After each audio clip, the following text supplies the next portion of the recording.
Baik pendengar, kita akan menuju ke program berikutnya. Akan ada mimbar agama Kristen hingga jelang pukul 20 nantinya. Sudah hadir di studio ada Bapak Mariadi STH. Selamat malam Pak Mariadi. Iya, Pak Mariadi, boleh silakan dimulai. Baik, terima kasih Mas Abbas. Bapak Ibu Saudara pendengar RRI Pro 1 Palembang yang dikasihi Tuhan, senang sekali kita bisa menyapa Bapak Ibu Saudara dimanapun berada pada malam hari ini dalam siaran mimbar agama Kristen. Sebelum kita merenungkan firman Tuhan, mari kita berdoa terlebih dahulu.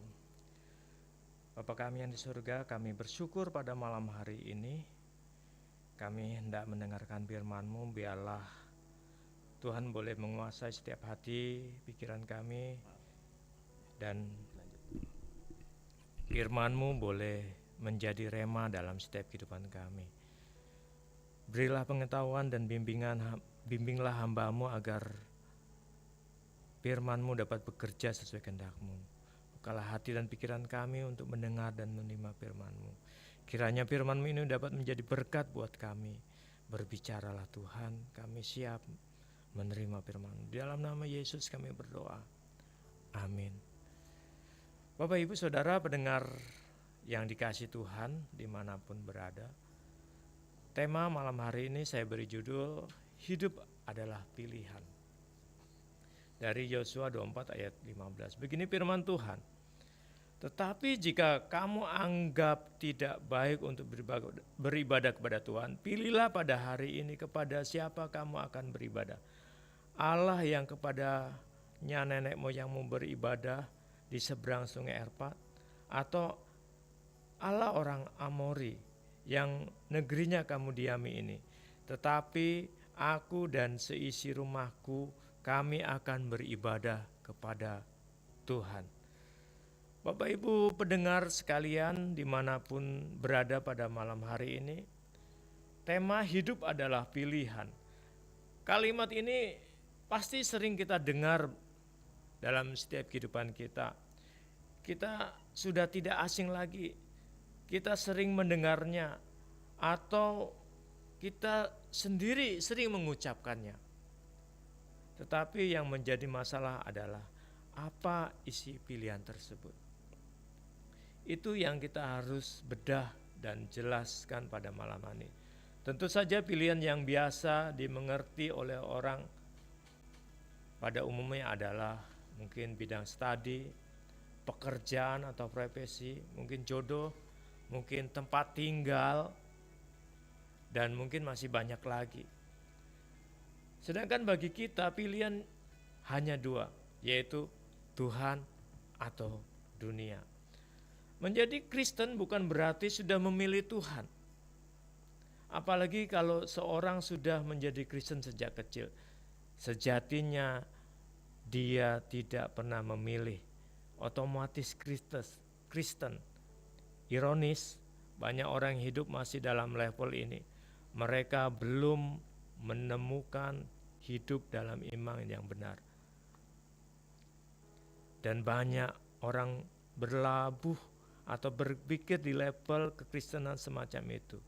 Dan ini saya pikir ini masih belum asli, ini masih palsu, ini masih semu. Jika malam hari ini dalam Alkitab kita akan pelajari ada beberapa tokoh yang pernah salah mengambil keputusan karena pilihan dan berakibat dengan fatal. Antara lain kita bisa melihat Adam dan Hawa. Pilihan mereka adalah pada akhirnya menjerumuskan Adam dan Hawa ke dalam dosa. Allah benar-benar murka dan kecewa karena ciptaannya tidak mengikuti perintahnya. Murka dan kecewa Allah berakibat pada diusirnya manusia dari Taman Eden. Kelanjutan dari cerita Adam dan Hawa tidak berakhir sampai di situ saja. Tetapi terus berlanjut hingga hari ini, di mana seluruh keturunan Adam dan Hawa harus bekerja keras dan mendapatkan nafkah hidup dan merasakan sakit. bersalin bagi ibu yang melahirkan. Firman Tuhan hari ini menceritakan bagaimana bagian lain dari pidato perpisahan Yosua. Yosua tahu bahwa bangsa Israel akan selalu dihadapkan pada pilihan kepada siapa mereka akan beribadah. Di satu sisi ada ilah-ilah lain yang disembah oleh nenek moyang mereka di seberang sungai Efrat. Atau juga ada ilah bangsa-bangsa yang ada di sekitar mereka. Di sisi lain ada Tuhan semesta alam yang telah membawa mereka keluar dari bangsa Mesir dan masuk ke tanah perjanjian. Beribadah kepada ilah-ilah lain merupakan pilihan yang biasa, bisa menggoda bangsa Israel karena berbagai alasan. Namun menyembah kepada ilah-ilah lain tidak dikenan oleh Tuhan, ditentang oleh Tuhan. Karena Dia adalah Allah yang cemburu. Dalam hal ini, bangsa Israel harus memilih dengan tegas. Hal ini disadari oleh Yosua bahwa Israel akan menjalani kehidupan mereka yang baru di tanah perjanjian. Karena itu, dia menantang bangsa Israel untuk membuat pilihan dan perjanjian untuk tetap setia kepada Tuhan Allah mereka yang telah membawa mereka keluar dari tanah perbudakan. Tantangan Yosua ini dijawab oleh bangsa Israel bahwa mereka tidak akan meninggalkan Tuhan. Di sini Yosua mengingatkan mereka bahwa mereka tidak akan sanggup beribadah kepada Tuhan jikalau bukan karena anugerah Tuhan semata. Mereka harus terus berharap bukan kepada ilah lain ataupun kemampuan mereka, tetapi berharap kepada Tuhan dan anugerahnya saja. Bapak Ibu pendengar RRI dimanapun berada pada malam hari ini, kehidupan kita ini penuh pilihan, termasuk pilihan untuk setia beribadah dan taat kepada Tuhan kita, atau kita tidak lagi setia beribadah kepada Tuhan kita. Tentu seharusnya kita memilih untuk tetap setia dan bergantung penuh pada anugerah Tuhan. Dia sudah menyelamatkan kita dari hukuman dosa. Karena itu baiklah kita setia beribadah kepada Dia di dalam anugerahnya yang penuh kasih. Bapak Ibu pendengar yang dikasihi Tuhan, pernyataan Yosua merupakan sebuah pesan pada masa akhir hidupnya bagi bangsa Israel. Yosua membuat sebuah pernyataan yang tegas dan lugas sebagai seorang pemimpin besar bangsa Israel yang telah mengantar bangsanya memasuki tanah Kanaan. Di akhir hidupnya, di hadapan seluruh suku orang Israel di Sikem, dia memperkatakan perbuatan-perbuatan Tuhan yang ajaib, mulai dari sejarah pemanggilan Abraham sampai pada hari di mana mereka ke-12 suku telah mendiami tanah pusaka yang telah dijanjikan Tuhan. Yosua menyatakan bahwa dirinya secara pribadi akan beribadah kepada Tuhan. Ia telah membuat keteladanan dari teladan hidup Musa sebagai mentornya, yang selama 40 tahun dalam perjalanan panjang mengintari padang pasir sebelum masuk tanah perjanjian. Musa telah mewariskan teladan hidup yang taat kepada Tuhan, yang sepenuhnya bergantung kepada Tuhan. Dan dengan kepemimpinan yang rendah hati sekaligus tegas, Yosua mengawali era kepemimpinannya dengan takut dan gentar karena dibayang-bayangi oleh Musa yang agung, yang hebat. Mungkin Yosua merasa kecil, merasa tidak mampu. Namun firman Tuhan menopangnya dan memberinya keberhasilan demi keberhasilan dalam memimpin sebuah bangsa yang besar, bangsa yang tegar tengkuk pada waktu itu, bangsa yang susah dikendalikan. Bapak Ibu pendengar yang kasihan, tidak sampai di situ. Yosua juga menegaskan bahwa seluruh keluarganya juga akan tetap beribadah kepada Tuhan. Ini menunjukkan bahwa dia bukan hanya pemimpin yang besar bagi seluruh bangsa, tetapi Yosua juga sebagai kepala keluarga pun sudah berperan dengan baik. Di samping kesibukannya sebagai seorang yang memimpin bangsa yang besar, ia menaruh perhatian dan terlibat dalam perkembangan rohani bagi keluarganya, sehingga seluruh anggota keluarganya mengenal dan beribadah dengan sungguh-sungguh kepada Tuhan. Teladan Yosua membuat kita mengerti bahwa baik secara pribadi maupun secara keluarga, kita perlu bertanggung jawab. Kita perlu mempertanggungjawabkan iman percaya kita yang teguh di hadapan Tuhan dan menjadi kesaksian bagi orang-orang yang ada di sekitar, di seputar kita. Karena itu Bapak Ibu Saudara yang dikasihi Tuhan dimanapun berada, penting bagi kita untuk melayani keluarga kita. Dari hari ini dan selanjutnya kita bisa menyatakan apa yang seperti Yosua nyatakan. Tetapi aku dan seisi rumahku, kami akan beribadah kepada Tuhan. Sekali lagi saya katakan, tetapi aku dan seisi rumahku, kami akan beribadah kepada Tuhan. Bapak Ibu, pendengar yang dikasihi Tuhan, dimanapun berada, dari nas ini setidaknya ada 4 hal penting bagi kita sebagai orang percaya. Yang pertama, ibadah harus didasarkan pada takut akan Tuhan.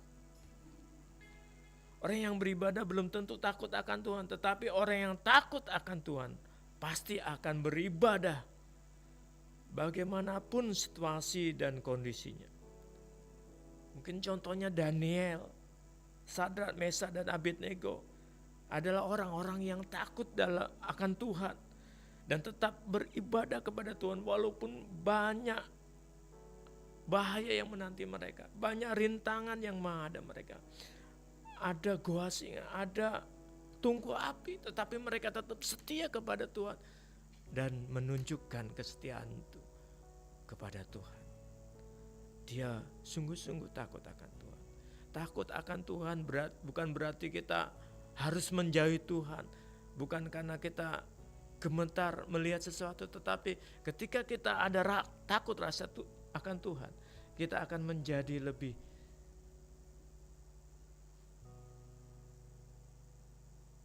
tulus lagi ketika kita beribadah. Bapak Ibu Saudara yang mendengar, yang kedua, kita harus beribadah kepada Allah dengan hati yang tulus, ikhlas. Kata tulus ikhlas dapat diartikan sebagai hati yang rela, hati yang sungguh-sungguh dan penuh penyerahan. Ketulusan kita berbakti kepada Tuhan terlihat dari sikap dan tindakan-tindakan kita. Mungkin salah satu contohnya ketika saya meminta putri saya mengambilkan sesuatu atau secangkir air minum untuk saya, maka saya akan tahu dengan segera apakah putri saya itu melakukan dengan tulus atau tidak. Saya bisa melihat reaksinya, saya bisa melihat dari raut mukanya, saya bisa melihat dari tindakannya, apakah anak ini tulus membantu, menolong saya sebagai orang tuanya. Begitu juga Tuhan melihat kita sebagai anak-anaknya. Ketulusan kita penting Karena ketulusan harus dilakukan dengan hati yang sungguh-sungguh, tidak berpura-pura, penuh dengan kasih. Dan ketulusan itu menjadi catatan bahwa kita sudah taat. Bapak Ibu yang dikasih Tuhan, yang ketiga, ibadah kepada Allah harus dilakukan dengan setia. Ibadah dengan setia ini dalam 3 pengertian, yaitu ada komitmen, ada ketekunan yang terus menerus, dan ini bisa menjadi gaya hidup kita. Karena kesetiaan itu diawali dengan komitmen, dengan satu keputusan yang kuat. Komitmen adalah sebuah penyerahan yang total.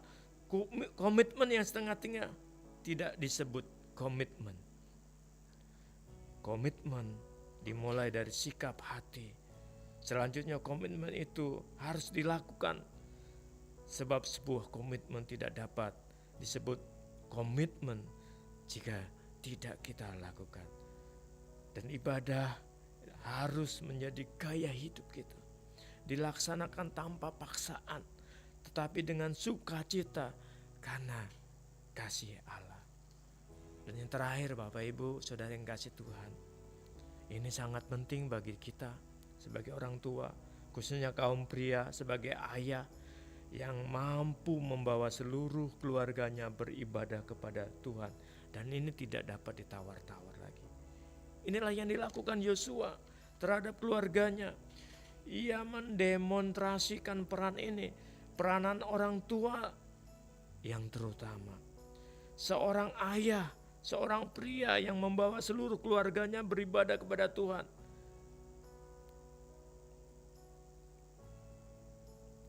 Di dalam banyak cerita Alkitab, peran ayah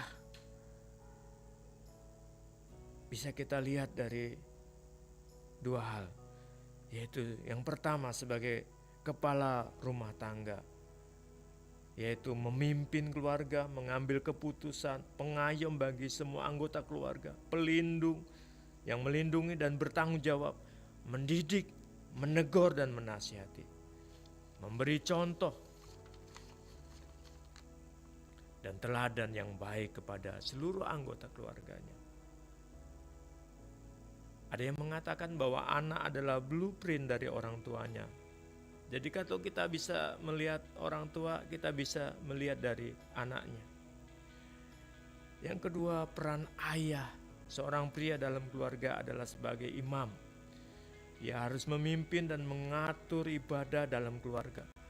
Berdoa setiap waktu kepada Allah bagi seluruh anggota keluarganya dan juga bagi dirinya sendiri. Karena itu, mari kita pastikan bahwa semua keluarga kita hanya beribadah kepada Tuhan. Biarlah firman Tuhan malam hari ini yang begitu singkat boleh memberkati kita sekalian. Mari kita berdoa. Bapa di sorga, terima kasih buat firman-Mu yang boleh kami dengar pada malam hari ini.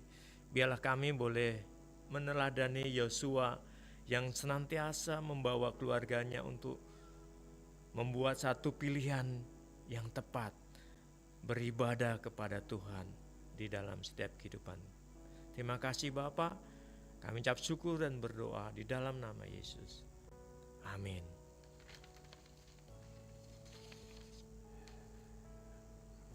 Baik, terima kasih Bapak Mariadi untuk kehadirannya untuk Mimbar Agama Kristen di malam hari ini. Selamat malam, sampai berjumpa kembali. Selamat malam.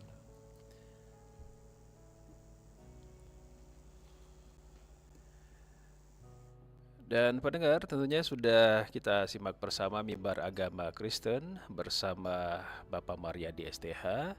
Dan kita akan beralih di program berikutnya. Pendengar, ada rangkaian Palembang malam ini untuk kesempatan